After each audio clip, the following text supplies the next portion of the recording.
آج حرام کھاتے کھاتے 60-70 برس گزر گئے، کبھی پسینہ نہیں آیا۔ سود کھاتے کھاتے زندگیاں ختم ہو گئی، کبھی پسینہ نہیں آیا۔ لوگوں کی ماں بہنوں کو تاڑتے تاڑتے زندگیاں ختم ہو گئی، کبھی پسینہ نہیں آیا۔ مسجدوں کی بے حرمتی کرتے، قرآن کی بے حرمتی کرتے، علماء کی توہین کرتے کرتے زندگیاں ختم ہو گئی، آج تک پسینہ نہیں آیا۔ جن لوگوں کو پسینے آتے تھے ان کی زندگیاں کچھ اور تھی۔ سفیان ثوری رحمت اللہ علیہ کا آخری وقت ہے، کتنے بڑے اللہ والے تھے، ماتھا زمین پر رگڑ رہے۔ کسی نے کہا سفیان تو تو بڑا اللہ والا ہے، بڑے بڑے کتب ابدالوں میں تیرا شمار ہوتا ہے، تجھے کیا فکر؟ کہا نہیں، وہ بڑا بے نیاز ہے، فعال لما یرید ہے، اگر پکڑنے پہ آئے تو 100 سال کے سجدے بھی منہ پہ مار دے، اگر قبول کرنے پہ آئے وہ بنی اسرائیل کی فاحشہ تھی، کتے کو پانی پلایا، 10 قدم دور نہیں گئی تھی، اللہ نے فرمایا تو ہے تو بڑی سیاکار، تو ہے تو بڑی بدکار، لیکن تو نے میری ایک گنگی مخلوق کی پیاس بجھائی، جا جنت واجب۔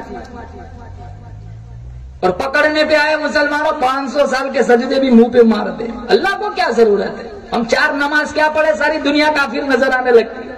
100 روپیہ مسجد میں چندہ دیتے، سینہ چوڑا کر کے چلتے جیسے جنت کے ٹھیکیدار ہو۔ آج ہم اپنے خیال میں متقی بنے پھرتے، خدا کی قسم کل چھلنی لگے گی تب تقویٰ سامنے آئے گا، آج تک پیٹھ پیچھے کیا چلتا رہا۔ یہاں دل کا تقویٰ دیکھا جاتا ہے، دل کی نیتیں دیکھی جاتی ہے۔ آج ہم پیسہ خرچ کرتے ہیں، ہماری نیتیں صحیح نہیں۔ 5000 مسجد میں دیتے، اگر ظہر میں دیے تو عصر میں جھگڑا کرتے، ابھی تک میرا نام بورڈ پہ کیوں نہیں آیا؟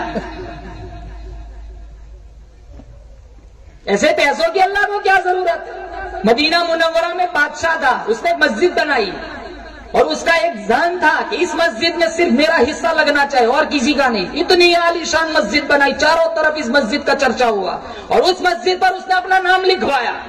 رات کو سویا تو اس نے دیکھا فرشتے آ رہے، اس کا نام ہٹا رہے اور ایک عورت کا نام لکھ رہے۔ صبح بگل بجائے فوجیوں کو اکٹھا کیا، جاؤ مسجد کے پاس دیکھو کس کا نام لکھا ہوا ہے۔ وہ سارے فوجی گئے، کہا بادشاہ علی جناب کسی عورت کا نام لکھا ہوا نہیں ہے، آپ ہی کا نام لکھا ہوا ہے۔ اگلے روز پھر سویا، پھر یہی خواب دیکھا، فرشتے اس کا نام ہٹا رہے، ایک عورت کا نام لکھ رہے۔ اس نے دوسرے دن پھر فوجیوں کو بھیجا، جاؤ دیکھ کے آؤ۔ فوجی پھر واپس آئے، کہا علی جناب آپ ہی کا نام لکھا ہوا ہے اور کسی کا نام لکھا ہوا نہیں ہے۔ تیسرے روز پھر یہی خواب دیکھا، چوتھے روز بھی یہی خواب دیکھا تو بادشاہ سوچنے لگا چل میں ہی ملاقات کرتا ہوتا ہوں اس عورت کی۔ بادشاہ پہلے مسجد میں گیا، نام تو اسی کا تھا، عورت کا نہ تھا، لیکن عورت کا نام اس کے ذہن میں تھا۔ اس نے ڈھونڈا، ایک جھونپڑی میں بہت بری عورت تھی جس کا اشارہ اس کو خواب میں کیا گیا تھا۔ وہ بڑھیا کے پاس گیا اور بڑھیا سے جا کر کے پوچھا تو جانتی ہے یہاں علاقے میں ایک مسجد بنی ہے؟ کہا ہاں جانتی ہوں، بہت عالیشان مسجد بنی ہے۔ کہا سچ بولنا جھوٹ نہ بولنا، اس مسجد میں تیرا حصہ کیا لیا ہے، تیرا حصہ کیا لگا ہے؟ وہ عورت کہنے لگی غریب ہوں، ڈھنگ کی جھونپڑی بھی میرے پاس نہیں ہے، میں کہاں حصہ لگاؤں گی؟ ہاں ایک بات ہے۔ کہا کیا؟ کہا اس مسجد میں جتنی اینٹیں لگی ہوئی ہے وہ اینٹوں سے لدے ہوئے گدھے جب میری جھونپڑی کے پاس سے گزرتے تھے میں صرف گدھوں کو پانی پلاتے تھے۔ کیا عمل دیکھا؟ تو بادشاہ رونے لگا، کہا میرے کروڑوں روپے کی مسجد ایک طرف، تیرا پانی پلانا ایک طرف۔